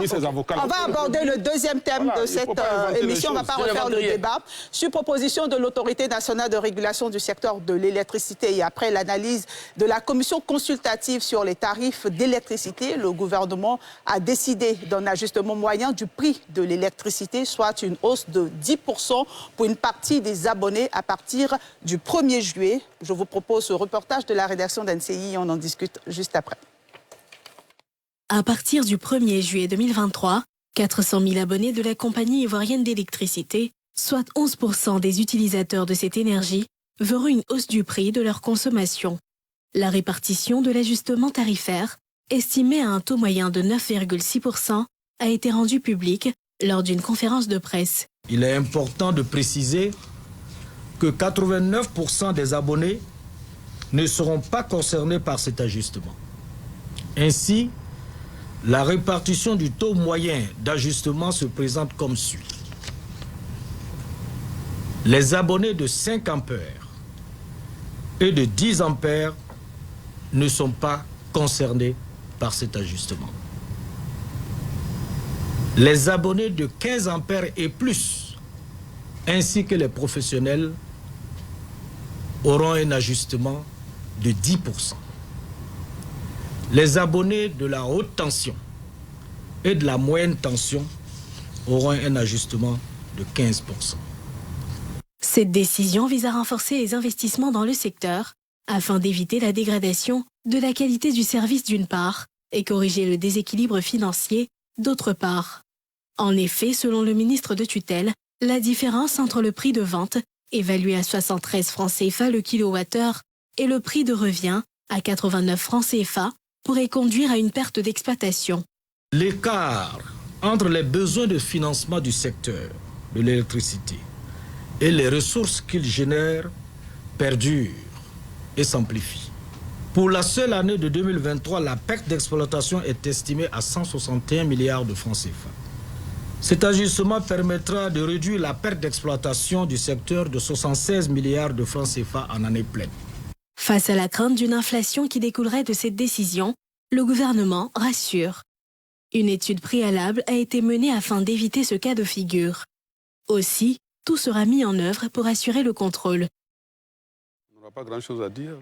Alors, comme on l'a tous suivi, le gouvernement a annoncé une hausse de 10% du tarif de l'électricité pour une partie des abonnés, soit 11% des abonnés de Côte d'Ivoire. Le commentaire que cela suscite, André-Sylvain Conan, je commence par vous. Alors, moi, je pense que le niveau de développement de la Côte d'Ivoire impose que des décisions soient prises. Vous voyez, l'histoire de l'électricité en Côte d'Ivoire, on est parti donc de l'EECI sous le président Félix Houphouët-Boigny, donc par la suite en 1990, il y a eu la libéralisation du moins du transport et de la commercialisation. Et cela, ça a été confié à la CIE. Et en 2010-2011, donc à l'avènement du président Laurent Gbagbo, alors que des structures avaient été créées, SOPIE et autres, on a créé donc Côte d'Ivoire Énergie pour s'occuper donc de la production et autres. Donc il faut bien comprendre que en Côte d'Ivoire, il y a plusieurs structures qui s'occupent du secteur de l'électricité. Donc, Côte d'Ivoire Énergie qui s'occupe donc de la production, hein, et la CIE qui s'occupe donc du transport et de la commercialisation, l'ANARE qui fait, on va dire, de la régulation, et puis certains acteurs. Alors, très souvent, les gens disent, bon, il faut libéraliser le secteur, mais en fait, le secteur a été déjà libéralisé. Au niveau de la production, parce qu'aujourd'hui, on a l'État, à travers la CIE, qui gère les barrages hydroélectriques. Soubré, Ayamé 1 et 2, Kossou et tout cela. Mais il y a des producteurs indépendants, Cyprel, Azito et autres. Donc, ceux-là, ce sont des producteurs privés. Mais qu'est-ce qui se passe? Depuis 1984, rappelez-vous, la Côte d'Ivoire 1984, il y a eu des délestages énormes parce que, justement, on était un peu dans une sorte de déficit où je prends souvent cette image d'une femme qui vend des beignets au quartier et qui achète de la farine, de l'huile, une bouteille de gaz, et pour des beignets qui ont un coût de revient finalement de 50 francs, mais qui décide de vendre à 25 francs. Vous voyez? Et donc, à un moment, ce n'est plus possible.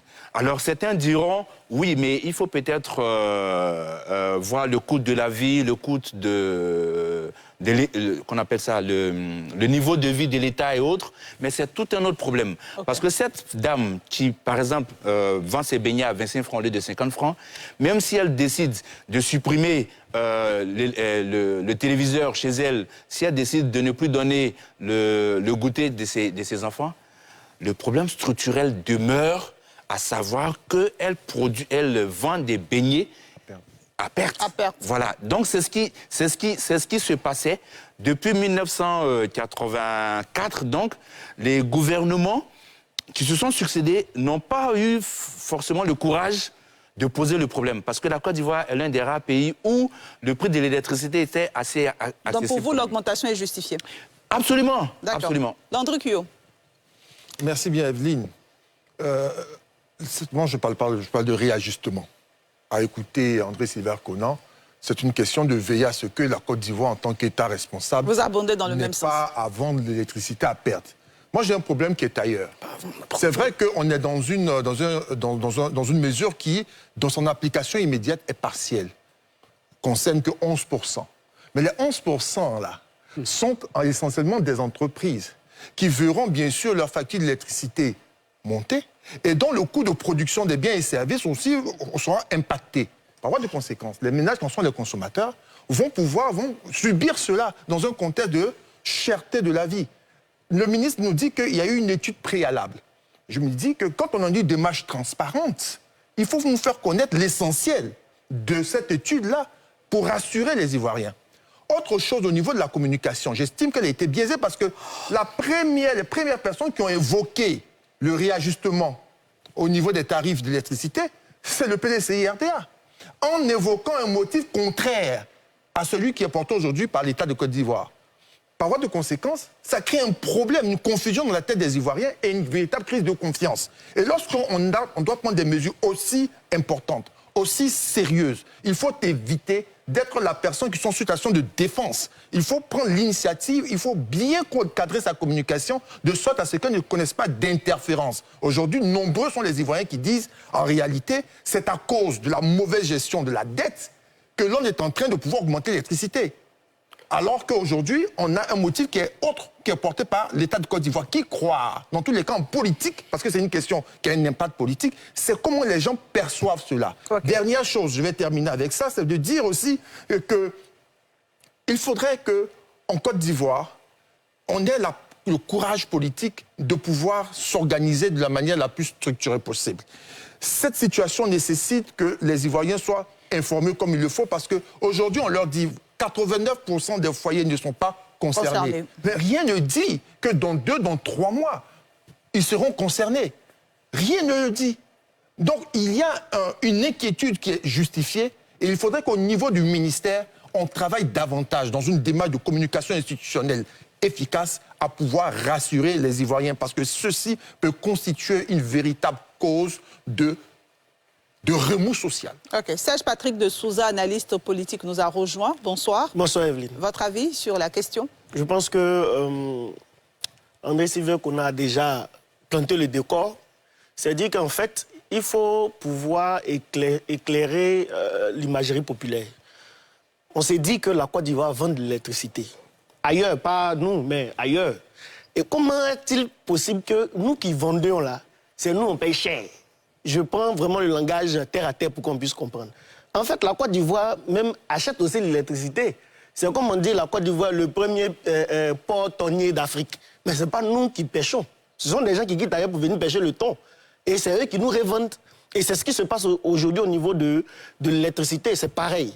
Et pour des besoins qui ont été évoqués par le ministre, il fallait choisir. Soit nous allons vers le délestage, parce qu'effectivement, pour la qualité de l'électricité, il y a une sorte de démographie qui a grimpé. Donc, la population de Bingerville de 1980 n'est pas la même population de Bingerville d'aujourd'hui.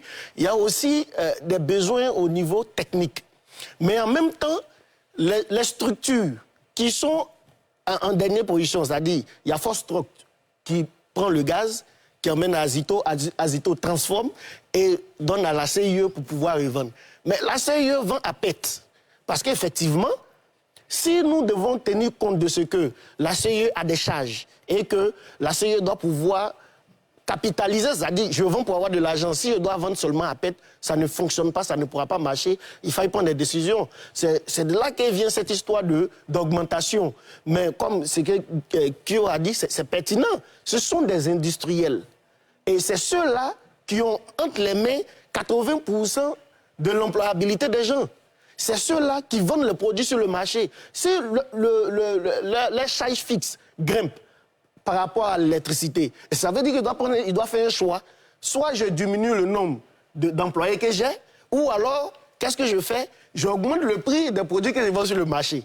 Et donc, le ministère nous dit qu'effectivement, il y a des mesures qui ont été prises, il y a des dispositions, mais ces mesures sont lesquelles? Moi, je pense qu'à ce stade-là, il y a 2 autres ministères qui rentrent en ligne de compte. Et le gouvernement a intérêt à jouer la carte de la solidarité et de la cohérence dans les actions. Le ministère de l'Industrie et le ministère du Commerce. Mais quand le ministre des Mines finit de parler, que disent les autres ministères? Est-ce qu'effectivement, il y a eu des mesures, des discussions au préalable?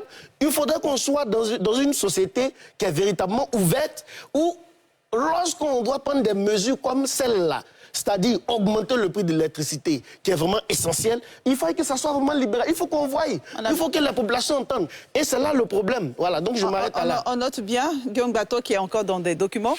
Oui, vous savez, j'ai décidé de documenter mes interventions pour nous éviter d'aller dans les débats émotionnels. D'accord. C'est plus rationnel, ça rassure tout le monde. Je pense que les amis ont dit, ce qu'on peut reprocher, c'est peut-être, sans connaître les impératifs du gouvernement, c'est peut-être la communication à retardement. Mais les explications, je pense, tiennent la route. Vous savez que notre pays a connu plusieurs années de crise.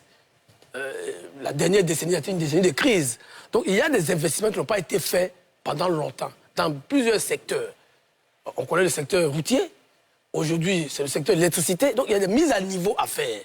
Et quand on écoute le ministre et quand on a fouillé un peu les comparaisons avec des pays voisins, notamment les pays africains, on voit que malgré cet ajustement, le coût de l'électricité reste quand même assez faible en Côte d'Ivoire comparé à un pays comme le Ghana ou le Sénégal ou même l'Afrique du Sud. C'est clair que Kouyo et de Souza ont pointé du doigt le fait que les industriels qui vont être majoritairement impactés peuvent être tentés de répercuter systématiquement ces augmentations. Mais je pense que dans le cadre de ce que vous avez annoncé... Mais c'est une augmentation de charges à notre niveau. Oui, bien sûr. Il va y avoir des discussions. Il va y avoir des discussions pour que ces augmentations puissent être encadrées, de sorte que les industriels puissent avoir des compensations. Parce que l'objectif, ce n'est pas d'augmenter systématiquement le coût des produits. Et je pense que, en attendant donc que cette discussion ait lieu, il faut souhaiter que le gouvernement et les parties prenantes s'accordent pour ne pas que les répercussions soient systématiques et puissent peser lourd dans le portefeuille des consommateurs finaux. En tout état de cause, je crois que notre pays a amorcé une phase de développement telle qu'il y a forcément des ajustements à faire. Vous voyez la question, l'électricité pour tous. Depuis un certain nombre d'années, tous les villages de plus de 500 habitants sont systématiquement électrifiés. Ça fait progresser le nombre d'abonnés. Donc, il y a des efforts à faire. C'est vrai, on peut améliorer, on doit même améliorer la communication vis-à-vis des populations, y compris même y compris aussi les industriels qui vont être impactés. On doit continuer de travailler à sensibiliser pour que l'effort soit partagé à tous les niveaux. Donc, je pense qu'il n'y a pas matière à fouetter... je dirais pas Monsieur Guimbato, on vous a bien compris. Il n'y a pas à manger à fouetter un rat. D'accord. Tu as dit Jean Gervais? Merci, madame. Bon, alors, moi, je suis dans tout ça. Quand je regarde, ça me ramène aux années 90, où on était sous programme. Je commençais au ministère des Finances. On était dans les PAS, les programmes d'ajustement structurel. Et selon les informations que nous avons, quand je dis nous, je veux dire nous, de l'opposition, on n'est qu'au début de nos malheurs. Là, c'est qui se profile à l'horizon, là. Et c'est pour cela que je disais tout à l'heure que toute cette agitation, tous ces problèmes qui ont été créés autour de Laurent Gbagbo sur la liste, là, c'est la diversion pour qu'on n'ait pas le temps de penser à ça. Il y a orage à l'horizon, madame. Le FMI va nous remettre, si ce n'est pas déjà fait, sous programme. Et les conditions sont généralement draconiennes. Et c'est ce qui arrive. Depuis les années 90, quand on a commencé à démanteler notre patrimoine de production nationale et qu'on a désengagé l'État totalement, qu'on a nationalisé, qu'on a libéralisé, eh bien, il fallait s'attendre à ce que tôt ou tard, ça nous retombe. Là, c'est ça qui est en train d'arriver. Tout le monde a déjà dit que l'augmentation de 11% concernant de 10%, les 10%, pardon, concernant les 11% d'abonnés qui sont les industriels, mais ça va nous retomber dessus. Parce qu'on a beau dire, la cherté de la vie qui était déjà là, un fardeau, va s'enfler. Ça, il n'y a rien à faire. Parce que si les coûts de facteurs sont élevés, forcément le produit final est élevé. L'industriel, lui, il ne va jamais supporter cette augmentation. Il va répercuter ça sur vous, madame, sur moi, sur le panier de la ménagère. C'est ça qui va arriver.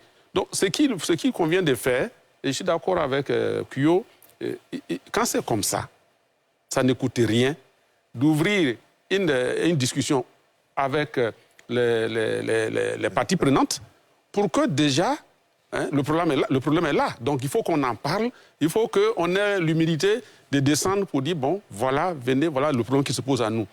Parce que là, on était dans un PPTE, pays pauvre, très endetté. Là, maintenant, ils ont remplacé le terme par pays à revenu, mais c'est la même chose. D'accord, mais quand vous revenez sur les mesures, par exemple, les raisons annoncées par le gouvernement, qui parlent d'une perte d'exploitation du secteur de 76 milliards de francs CFA, donc une exploitation à perte. Oui, quel est le compte d'exploitation est négatif, c'est clair, j'ai vu les tableaux. Est-ce que l'augmentation est justifiée selon vous?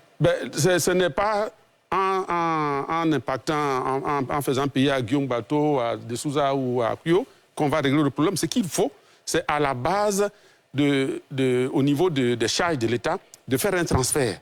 Il faut faire un transfert pour réinvestir dans la production d'électricité pour qu'on maintienne.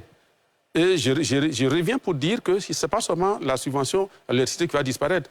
Les subventions sur d'autres produits de première nécessité vont bientôt disparaître aussi. Docteur Ngoran Bongali, avant de... Oui, je pense qu'il faut faire quand même une analyse des causes pour qu'on puisse situer le débat d'une manière plus juste. Allons-y donc. Alors, à la base de tout ce qui se passe aujourd'hui, il y a un défi de transformation de l'économie ivoirienne. Depuis quelques années, on a observé que la Côte d'Ivoire est un pays qui vit au-dessus de ses moyens. C'est-à-dire qu'on vote un budget chaque année et après, il faut aller s'endetter à hauteur de 2000 milliards pour boucler notre budget annuel.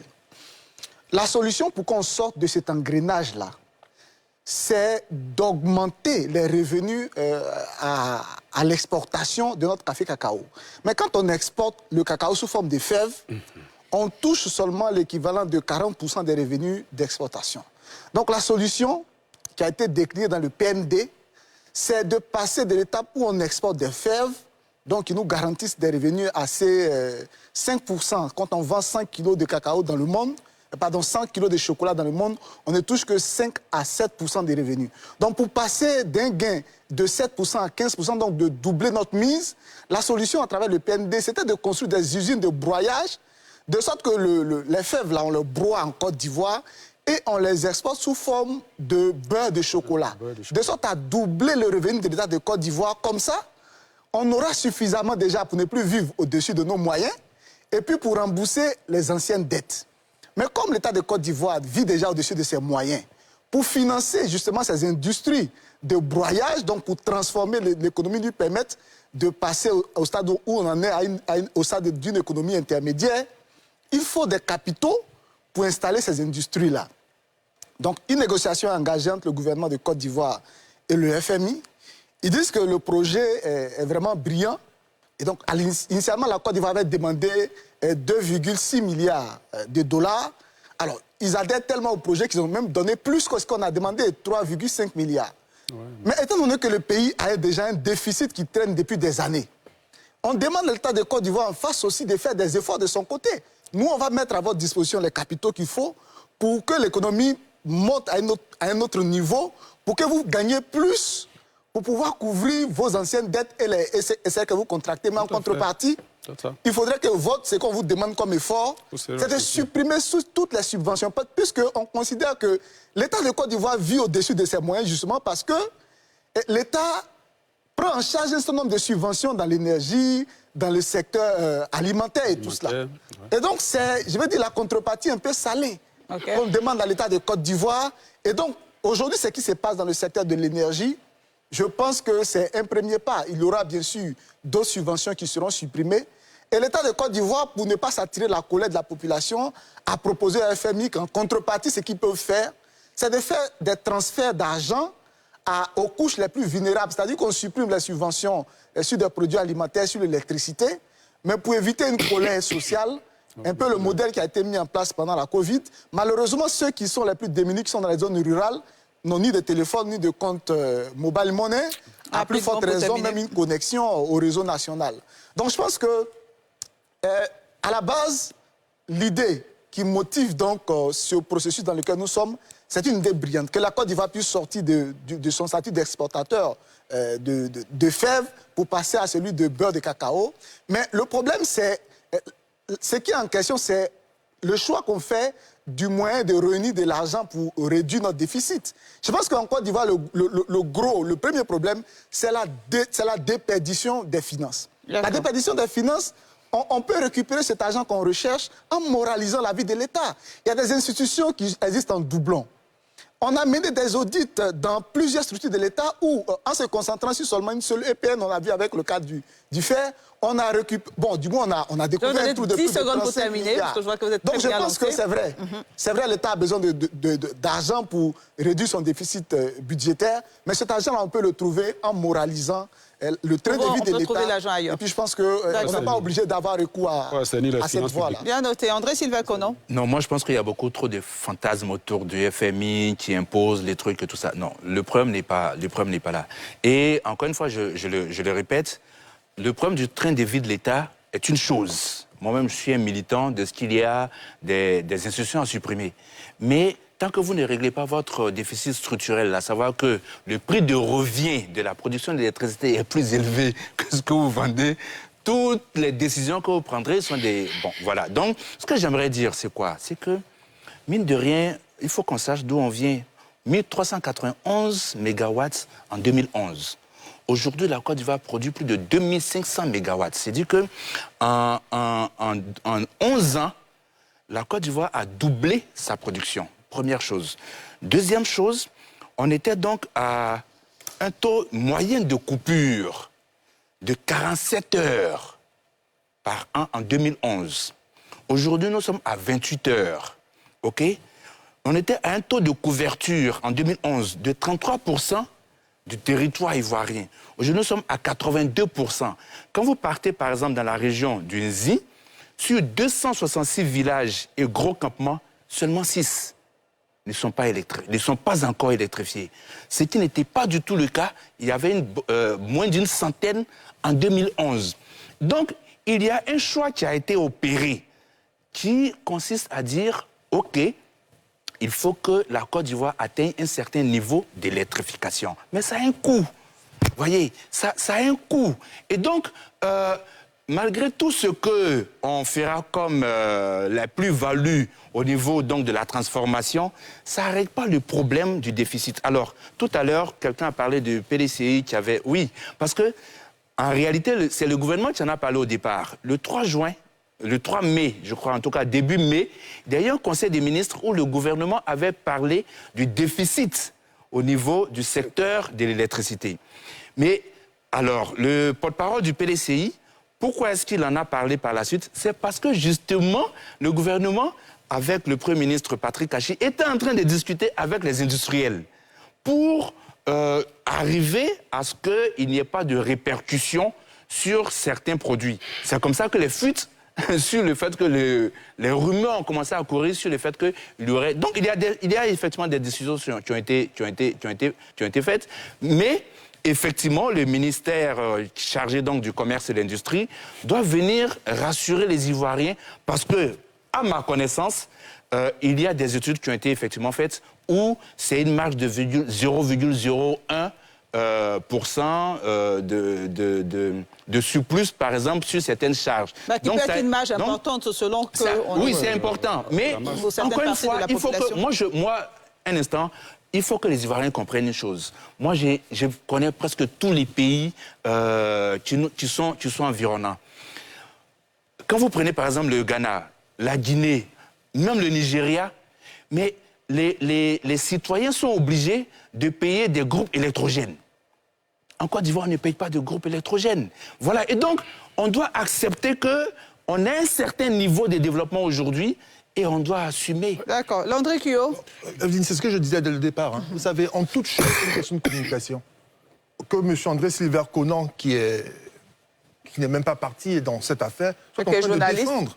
D'accord. Il est en train de défendre. Ce n'est pas son job à lui. Ce n'est pas son travail à lui. Combien d'Ivoiriens écoutent le communiqué du Conseil des ministres? Combien? Ce n'est pas aujourd'hui que ça a été programmé, ça. Mais lorsqu'on a une communication qui est tardive, la conséquence, c'est qu'on soit sur la défensive. Aujourd'hui, on a deux grandes théories. Mais les gens vont choisir la théorie qui leur sied.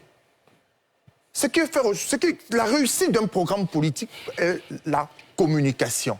Et aujourd'hui, qui croit dans cette histoire? Dans tous les cas de figure, on ne nie pas les efforts consentis par l'État de Côte d'Ivoire et les réalisations extraordinaires qui ont été réalisées au cours des dernières années. Ça fait plaisir de voir que la Côte d'Ivoire est pratiquement du ciel, hein, est pratiquement éclairée, oui. Mais lorsqu'on a donc cette ambition-là de continuer, d'améliorer, à l'effet de pouvoir permettre aux Ivoiriens d'avoir accès à tous les services qui procèdent de l'électrification, il faut aussi avoir cette démarche en termes de communication pour faire savoir aux Ivoiriens que autant d'efforts nécessite de mobiliser du financement. Et donc, au niveau de la Côte d'Ivoire, on est dans l'optimisation de la mobilisation des ressources intérieures. Et le dit dans un langage très simple pour que les Ivoiriens soient apprêtés pour éviter qu'il y ait ce fameux fantasme du FMI, qui peut être aussi une chose qui est tout à fait réelle. Mais permettez aux Ivoiriens de pouvoir lire de manière transparente la démarche du gouvernement pour ne pas qu'il y ait des frustrations, de mauvaises compréhensions. C'est tout ce que nous demandons. Serge Patrick de Souza, ensuite Guillaume Bateau. Oui, Evelyne. En rappelant qu'il nous reste quelques minutes pour terminer l'émission. Très rapidement. Pour les cartons. Très rapidement. Allez-y, rapidement. Il faut quand même faire de la pédagogie parce qu'en fait, le problème avec le gouvernement, c'est un peu ça. Comme ce que Landry a dit, et on ne va pas s'arrêter d'insister. Le gouvernement ne communique pas. Vous voyez, le problème avec l'AETCI et Orange. Mais on est ressorti de là, qu'est-ce qu'on a retenu? Rien. Ah si, on a gagné. Non, je viens. Pourquoi je dis rien? Parce que l'Ivoirien lambda, là, qui paye le coût, là, est-ce que ça a augmenté ou ça n'a pas augmenté? Mais si ça a augmenté, pourquoi est-ce que ça a augmenté? Voici la question primaire que les Ivoiriens se posent. Le problème pour vous se pose au niveau de la communication. C'est tout. On dit on augmente les industriels 15 ampères. Mais il y a des foyers qui ne sont pas industriels qui ont 15 ampères à la maison. Tout simplement parce que la qualité de l'électricité qui est servie à 5 ampères ne les sert pas. Ils vont à 15 ampères. Mais ceux-là, qu'est-ce qu'on leur dit pour qu'ils puissent comprendre qu'en fait, le problème, c'est parce que effectivement, on estime que ceux qui sont à 10, de 5 à 10 ampères, ce sont des personnes qui ont les moyens, qui ont un revenu moyen, et ceux qui sont à partir de 15 ampères, c'est parce qu'ils ont les moyens de pouvoir supporter plus ou moins la charge. Alors qu'il y a des foyers qui sont jusqu'à 15 ampères. L'autre chose, il faut pouvoir assainir ce secteur-là. Parce qu'effectivement, parce que tout le monde n'a pas l'électricité, mais je vous assure qu'il y a tellement de réseaux parallèles d'électricité dans les quartiers que les gens voient, mais ils ne font rien. Parce que tout simplement, il y a la corruption qui est derrière. Et je dis, je répète, la question d'augmentation, le mot augmenter même aujourd'hui est devenu comme une expression qui choque l'esprit des Ivoiriens. Quand on dit augmenter, c'est qu'il y a problème. Chaque mois, il y a le mot là. Quand ça sort, l'Ivoirien lambda se dit que là, ils sont en train de nous tuer. Et par derrière qu'on fait de la récupération politique, ça devient pertinent aux yeux des Ivoiriens parce qu'effectivement, on augmente. Mais dit que finalement, qui est la cible, qui va subir cela et quels sont les efforts de l'État. Mais il faut le dire vraiment tout simplement. On attend la réaction du ministère de l'Industrie et du Commerce qui vont dire effectivement, on a vu ça. Ils ont augmenté le carburant. Mais au niveau du ministère du Transport, on a vu tellement de communiqués. Au final, c'est vrai que le transport a augmenté plus ou moins, mais ça n'a pas eu un grand impact. Aujourd'hui, qu'est-ce qu'on voit? Voilà, donc on attend ça du gouvernement. Guillaume Bateau, rapidement. Oui, deux choses. Bon, on a parlé de programme d'achèvement structurel, de libération du secteur. Je voulais dire que ça ne date pas d'aujourd'hui. Et que M. Théidé lui-même appartient à un parti politique.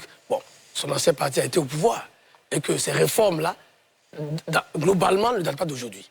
Ça, c'est la première chose. Deuxième chose, même si je reprends à mon compte, effectivement, la nécessité de la communication pour mettre les Ivoiriens au niveau de l'information. Mais en même temps, on est tous d'accord que sur la nécessité d'ajuster, si nous ne voulons pas avoir un secteur électrique complètement dégradé. André a cité quelques cas de pays voisins. Si vous avez eu l'occasion d'aller chez mes parents en Guinée, mais c'est la croix et la bannière. C'est la croix et la bannière à Conakry pour avoir l'électricité. Donc, je ne souhaite pas demain que mon pays soit, même si j'aime beaucoup mes parents guinéens, parce que j'y vais souvent, mais ils ont des efforts à faire. Et nous ne souhaitons pas que la Côte d'Ivoire se retrouve justement à ce niveau de délestage chronique. Donc, il y a des efforts à faire, il y a des efforts au niveau de la communication à faire, mais il est constant que cette réforme se justifie dans l'environnement qui est le nôtre aujourd'hui. On a parlé de l'accroissement du nombre d'abonnés, etc., le nombre de villages électrifiés, et aussi le contexte international, on ne peut pas le nier. Voilà. Moi, je pense qu'il y a des questions qui, au niveau national, doivent pouvoir faire consensus. Même si on n'est pas d'accord politiquement, il y a des questions qui doivent pouvoir faire consensus, comme les questions de sécurité, comme les questions, par exemple, de l'énergie, les questions, par exemple, du secteur routier, parce que ce sont des secteurs stratégiques pour lesquels nous tous, Ivoiriens, nous devons encourager le gouvernement à faire des efforts pour qu'on ait une meilleure qualité de vie. Bien noté, Gueugbato. Jean Gervais. Oui, merci madame. Rapidement, je remercie tout le monde. Je pense que ce qu'il faut comprendre, c'est qu'on n'est pas contre les efforts du gouvernement et on ne les nie même pas. C'est ça qui est naturel. Lorsque vous vous battez, vous mettez tout en œuvre pour accéder au pouvoir, c'est pour vous mettre au service de la population. Donc il n'y a pas particulièrement de lauriers à vous décerner à chaque fois. En revanche, ce que je dis, c'est que nos amis qui sont là aujourd'hui, je vais parler moi je parle en tant que vice-président d'un parti d'opposition, nos amis qui sont là, ils sont pris dans leur propre orientation idéologique et stratégique au point économique. Quand on va dans le libéralisme à tout va, et qu'en même temps, l'État veut faire des choses, forcément, il y a des cartels qui se créent, il y a des groupes de pression qui se créent, et c'est ça qui donne ça. Les investissements pour le secteur de l'électricité, si on dit que c'est stratégique, ben si c'est aussi stratégique que les routes, que les ponts, que la santé et autres, dans ce cas, on n'aurait pas dû désengager l'État de façon aussi fracassante comme on l'a fait en 1990. Et je voudrais rappeler que mon parti, dans lequel j'étais avec Guillaume Bateau avant qu'il y ait ce qu'il y a... Le FPI, vous nous parlez de FPI. Voilà, donc il y a un pays que vous l'abandonniez. Puisque là, il rappelle que quand on était au pouvoir, on n'a pas... Je suis désolé, peut-être que comme lui était journaliste, donc il ne savait pas... avait renouvelé la réformes. On n'a pas vendu la CIE, enfin l'ECI, on n'a pas vendu la SODECI. L'État doit garder certains secteurs stratégiques quand même. Même dans tous les pays du monde, en France, tous ceux qu'on imite, ils gardent les secteurs stratégiques. Ils gardent les secteurs stratégiques. Et les investissements importants doivent être faits. Aujourd'hui, il y a des privés qui nous vendent, qui produisent l'électricité. L'État s'est totalement désengagé. Et là, c'est pour ça que je disais que quand il y a un problème comme ça, on parle au moins aux gens. On prend le temps, je n'ai pas dit de faire une conférence nationale, mais un petit dialogue social important avec les acteurs, avec les consommateurs, peut permettre de donner des idées. Et puis ensuite, l'État s'implique un peu plus dans la production de l'électricité. Et ça, au moins, ça permet de baisser les coûts et de sauver, de faire des transferts. Parce que c'est le même État qui investit dans les ponts, dans les routes. On peut transférer pour ce qui est vital et puis attendre ce qui est pertinent, mais inopportun. Merci. Monsieur, il y a certainement beaucoup de choses à dire sur ce sujet. Malheureusement, nous sommes au terme de cette émission. Merci d'avoir répondu à l'invitation de NCI. Un seul carton vert ce soir à Ali Diarra-Souba, qui est désormais diplômé de HEC et qui aura le plaisir de vous retrouver le dimanche prochain pour NCI 360. Merci de votre fidélité. Demain, le 19h50 sera l'affaire de Mélina Makissi. Et moi, j'aurai le plaisir de vous retrouver à 20h15 dans Focus au fait divers. Nous parlerons de ce fait divers, de cette famille qui a été agressée mortellement pour une question d'héritage. Merci de nous avoir suivis et très bonne suite au programme sur la nouvelle chaîne ivoirienne.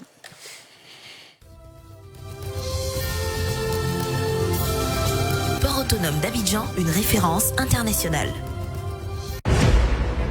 Cette émission vous a été présentée par la SODEMI, la porte d'entrée du secteur minier ivoirien.